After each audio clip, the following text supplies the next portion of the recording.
రేపు జరిగే రెండవ విడత సర్పంచ్ ఎన్నికలకు పెద్దపల్లి జిల్లా పాలకుర్తి అంతర్గా మండలాల్లో ఏర్పాట్లు పూర్తయ్యాయి. పాలకుర్తిలో 16 సర్పంచ్ స్థానాలకు 67 మంది అభ్యర్థులు 156 వార్డులకు 386 మంది వార్డు మెంబర్లుగా పోటీ చేస్తున్నారు. ఈ మండలంలో 28,118 మంది ఓటర్లుండగా 16 పోలింగ్ కేంద్రాలు ఏర్పాటయ్యాయి.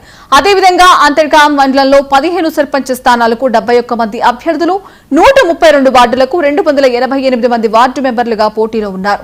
ఈ మండలంలో 17,930 మంది ఓటర్లుండగా 15 పోలింగ్ కేంద్రాలను ఏర్పాటు చేశారు. ప్రతి ఒక్కరూ తమ ఓటు హక్కు వినియోగించుకోవాలంటూ అధికారులు పిలుపునిచ్చారు.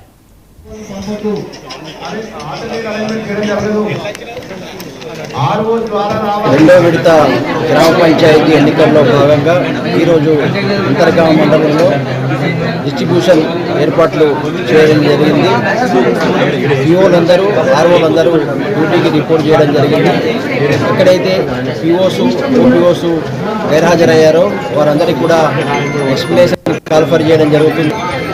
మరి ఎక్కడైతే అనారోగ్య కారణాల వలన జరగనటువంటి పిఓస్ ప్లేస్లో రిజర్వ్ ఉన్నటువంటి సిబ్బందిని అరేంజ్ చేసి మరి ఎన్నికలు సక్రమంగా జరగడానికి అన్ని ఏర్పాట్లు పూర్తి చేయడం జరిగింది. సిబ్బందికి కావాల్సినటువంటి అన్ని పోలింగ్ మెటీరియల్ కూడా సంబంధిత ఆర్ఓల ద్వారా ఇవ్వడం జరుగుతుంది.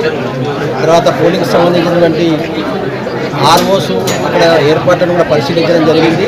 మరి అక్కడ వారికి కావాల్సినటువంటి అన్ని సదుపాయాలను పంచాయత్ సెక్రటరీ ద్వారా చేయడానికి అన్ని ఏర్పాట్లు పూర్తి చేయడం జరిగింది. ఎన్నికలు పాలకుర్తి మండలంలో 156 వార్డ్స్కు సెకండ్ ఫేజ్లో ఎలక్షన్స్ జరుగుతున్నవి. ఈరోజు 13th నాడు ఈ ఎలక్షన్స్ కొరకు అలాట్ చేయబడ్డటువంటి పోలింగ్ సిబ్బంది అందరూ కూడా రావడం జరిగింది. వారికి మేము ఇప్పుడు ఏఏజీపీలకు వారు అలాట్ అయ్యారో వారిని వెహికల్స్లోని అక్కడికి పంపించడం జరుగుతుంది. అలాగే ఇప్పుడు 1 o'clock ఇక్కడ లంచ్ అరేంజ్ చేసి వారికి ఎక్కడెక్కడైతే ఏఏజీపీలలో వారికి అలాట్ చేయబడ్డారో వారికి వెహికల్స్ ద్వారా జీపీస్కి పంపించడం జరుగుతుంది. రేపు 7వ తారీఖున రేపు 14వ తారీఖున 7 గంటలకు ఉదయం 7 గంటల నుంచి పోలింగ్ స్టార్ట్ అవుతుంది. 1 o'clock వరకు. 1 తర్వాత 2 o'clockకి మనకు కౌంటింగ్ ఉంటుంది. కౌంటింగ్లో ఫస్ట్ వార్డు మెంబర్స్కి కౌంటింగ్ జరుగుతుంది. తర్వాత సర్పంచ్కి చేయడం జరుగుతుంది. సర్పంచ్ అయిన తర్వాత కౌంటింగ్ అయిన తర్వాత గెలిచిన వార్డు మెంబర్స్కి నోటీస్ ఇచ్చి ఉప సర్పంచ్ ఎలక్షన్ కూడా రేపే ఉంటుంది.